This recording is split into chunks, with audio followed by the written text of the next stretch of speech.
ଆଜିର କବିତା କବି ହେବେ କି? କବି ହେବା ପାଇଁ ଇଚ୍ଛା କରୁଥିଲେ ଆକାଶକୁ ଚାହିଁ ରୁହ, ଘର ଦ୍ୱାର ଛାଡ଼ି ଏକା ଏକା ବସି ନିର୍ବାଣର ଗାଥା ଗାଉ, ପର କଥା ଭାବି ହସି କାନ୍ଦି କାନ୍ଦି ଗଛ ସଙ୍ଗେ କଥା ହୁଅ, ପକ୍ଷୀର ସ୍ୱରରେ ସ୍ୱରକୁ ମିଶାଇ ନିଜେ ନିଜେ ହସୁଥାଅ,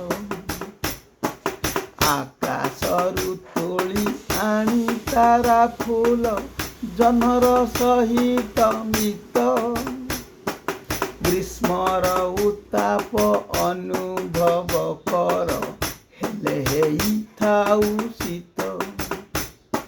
ସ୍ଥାନ କାଳ ପାତ୍ର ବୟସକୁ ଭୁଲି ହୋଇବ ପ୍ରକୃତି ବଶ,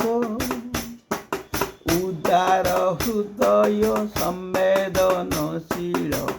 କବି ମୁଖେ ଥିବ ହସ, ମୃତ୍ୟୁର ରହସ୍ୟ ଭେଦ କରି କବି କଳ୍ପନାରେ ଭାସି ଯିବ, ବିଶ୍ୱ ପ୍ରେମ ଭାବ ଆତ୍ମଜ୍ଞାନ ବୋଧ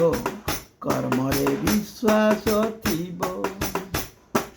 ସମାଜ ଆଗରେ ଅଙ୍ଗୀକାରବଦ୍ଧ ହୋଇଥାଏ କବି ଜଣେ, ଅଘୋଷିତ ପ୍ରତିନିଧିର ଦାୟିତ୍ୱ ରଖିଥାଏ ସଦା ମନେ, ମୃତ୍ୟୁର ରହସ୍ୟ ଭେଦ କରି କବି କଳ୍ପନାରେ ଭାସୁଥିବ,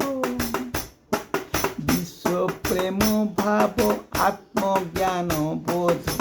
କର୍ମରେ ବିଶ୍ୱାସ ଥିବ,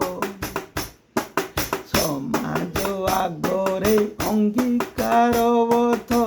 ହୋଇଥାଏ କବି ଜଣେ, ଅଘୋଷିତ ପ୍ରତିନିଧିର ଦାୟିତ୍ୱ